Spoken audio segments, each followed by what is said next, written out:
Photo काढा.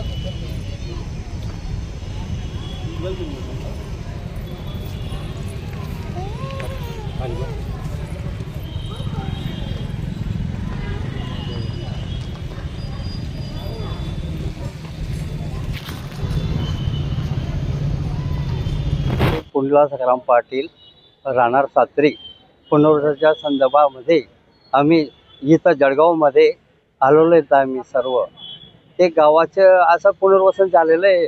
गावाची दशा 2005 पासून ते 2008पर्यंत आम्हाला त्यांनी लेखी आश्वासन दिलेले होते, कोणीच दिलं नाही.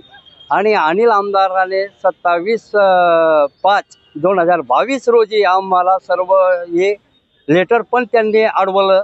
हे यांचं पुनर्वसन व्हायला नको पाहिजे असे अनिल भाईदास यांनी सांगितलं.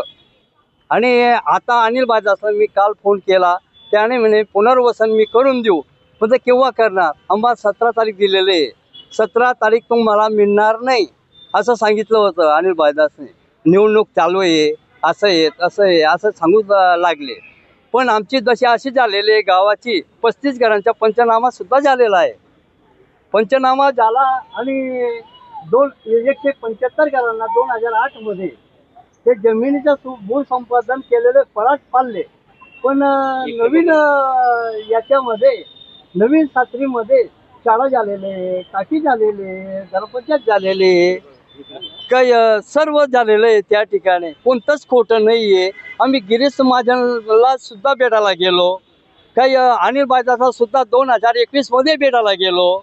पुनर्वसनसाठी पुनर्वसन करा एवढं कडकडीची विनंती आहे आमची. आणि घरदार सुद्धा पडून गेले बाकीच्यांचे, ते सुद्धा कोण बघत नाही. आमदार येत नाही, खासदार येत नाही, जलसंपदा मंत्री येत नाही, कोणी येत नाही. फक्त शिवराम काकाच आला आमच्या ठिकाणी.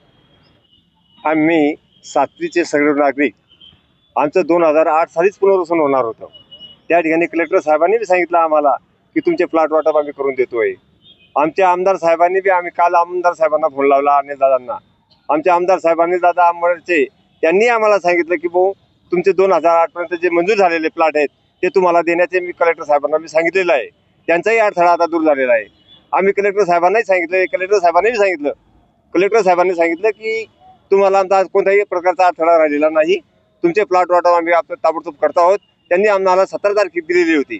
पण असं आमचं म्हणणं होतं की 17 तारखेचं आज जर झालं तर बरं होईल, कारण आम्हाला वारंवार असं 3दा लेखी देऊन सुद्धा त्यांनी आमचं पुनर्वसन केलेलं नव्हतं. म्हणून त्याच्यासाठी आम्ही सर्व सात्रीचे नागरिक या ठिकाणी उपोषणाला आलेलो आहोत. यापुढे तुम्हाला गिरीश महाजन यांची जी भेट झाली होती, त्यांनी काय सांगितलं? यापूर्वी आम्ही गिरीश महाजन साहेबांचीही भेट घेतलेली होती. ते जलसंपदा मंत्री असताना त्या ठिकाणी आम्ही सर्व नागरिक त्या ठिकाणी गेलो. आमच्याबरोबर शिवराम काका सुद्धा होते. मी काका साहेब आणि आम्ही सर्व त्या ठिकाणी गिरीश महाजन साहेबांना बोललो.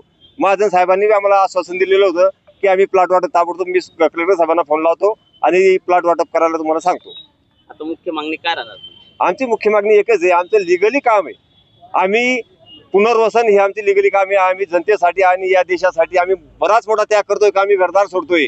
आणि ते घरदार सोडायला आम्हाला कमीत कमी 25 ते 30 वर्ष झाली, पण हे आम्हाला प्लॉट वाटप करत नाही. आम्हाला ताबडतोब प्लॉट वाटप व्हावं एवढीच आमची अपेक्षा आहे, बाकीची आमची कोणतीही अपेक्षा नाही. तुमचा रोष कोणावरती? आमचा रोज शासनावरती की कमीत कमी शासनाने आमची दखल घेतली गेली पाहिजे होती. कारण या ठिकाणी आमचा 5वा दिवस आहे. आमच्या आया बहिणी भगिनी सर्व या ठिकाणी गरीब मंडळी सगळी आलेली. आम्हाला कुणाला काय द्यायचं याच्याबद्दल आम्हाला काही म्हणायचं नाही.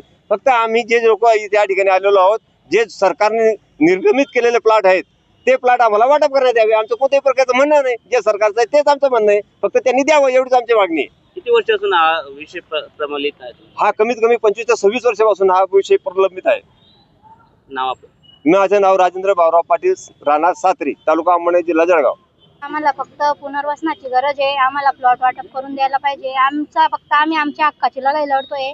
आमचं असं काहीच म्हणणं नाही की आम्हाला शासनाने हे द्यावं का ते द्यावं. आमचे जे हक्काचं आहे, आमची जी माती आहे तिला आमच्या असं हवाले करून द्यायला पाहिजे. आमच्या गावाची आज अशी परिस्थिती आहे, घर सगळे पडण्याच्या स्थितीत आहे. बाकीच्या लोकांच्या घरावर छत नाही आणि बाकीच्या आजूबाजू भिंती नाही.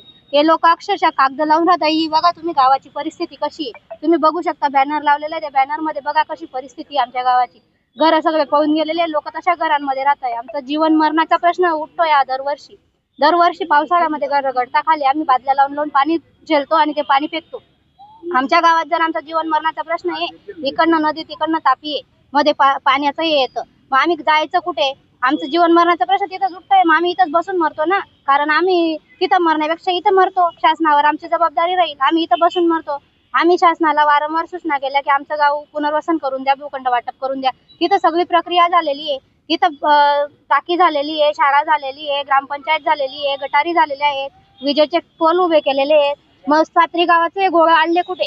ते गोळ आडतं का बरं आहे? कारण वरून शासकीय लोक त्याच्यावर लक्ष देत नाहीये आणि राजकारणी लोक आहेत त्याच्यामध्ये अडथळे घालतात. आता जे अनिल वायदास पाटील यांनी जे पत्र दिलं होतं ते पत्र त्यांनी मागे घेण्याचा आमच्याशी संवाद केलेला आहे की बुवा मी ते पत्र मागे घेतो, तुमची पुनर्वसन प्रक्रिया होणार म्हणजे होणार असं ते आम्हाला सांगताय. पण कधी होणार याच्यासाठी आम्ही इथं बसलेलो आहे. आमचं पुनर्वसन हे लवकर व्हायला पाहिजे, पुनर्वसन करून द्यायला पाहिजे, प्लॉट वाटप करून द्यायला पाहिजे. आम्ही आमच्या हक्कासाठी लढतोय, हाच आमचा शासनाला इशारा होता. आणि जर आमचं पुनर्वसनाची मागणी झाली, आम्हाला प्लॉट वाटप करून देणार, तर मग आम्ही इथून घरी जायला तयार आहे. आज 5वा दिवस आहे, आतापर्यंत कोणताही अधिकारी आले नाही. नाही, कोणीच अजूनपर्यंत आलेले नाहीये. जे कलेक्टर साहेबांचे असिस्टंट होते ते आले होते पहिल्या दिवशी की तुम्हाला आम्ही 17 तारखेला प्लॉट वाटप करून देतो बुवा, तुम्ही आता घरी जा. पण मग आम्हाला असं 2-3दा त्यांचं आश्वासन दिलं गेलं, लेखी आश्वासन असून ते त्यांच्या आश्वासनाला हे देत नाही आणि आमचं पुनर्वसन करून देत नाही. मग आम्ही किती दिवस वाट बघायची? आमचं आयुष्य का आम्ही जुन्या गावातच खपून द्यायचं आहे का?